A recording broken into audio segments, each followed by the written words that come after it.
Viral হওয়া albino মহিষ Donald ট্রাম্পকে এক ঝলক দেখার আশায় বাসিন্দারা জড়ো হয়েছিলেন, কিন্তু গিয়ে দেখেন যে পরিকল্পিত ঈদুল আজহার কোরবানির আগেই কর্তৃপক্ষ প্রাণীটিকে নিয়ে গেছে।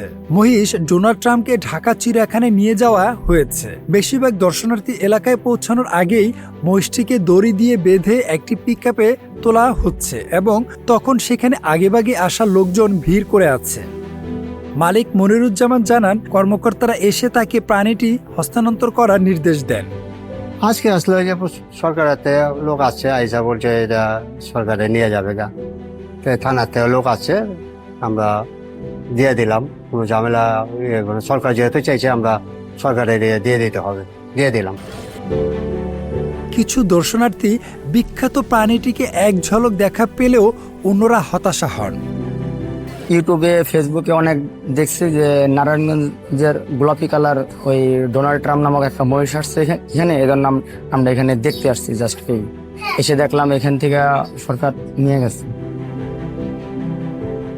সরকার মহিষটিকে নিয়ে যাওয়ায় আমরা সেটিকে দেখতে পারিনি। মহিষটি তার স্বাভাবিক ফ্যাকাশে চুলের গোছার জন্য সারা বাংলাদেশে ভাইরাল হয়েছিল, যা সামাজিক যোগাযোগ মাধ্যম ব্যবহারকারীরা মার্কিন প্রেসিডেন্ট ডোনাল্ড ট্রাম্পের চুলের স্টাইলের সঙ্গে তুলনা করেছিলেন। বিরল প্রজাতি হিসেবে শ্রেণীবদ্ধ 700 কিলোগ্রামের এই প্রাণীটিকে দেখতে ও ছবি তুলতে প্রতিদিন কয়েক ডজন মানুষ যাতায়াত করত এবং সে ভিডিও খুব দ্রুতই অনলাইনে ছড়িয়ে পড়ে।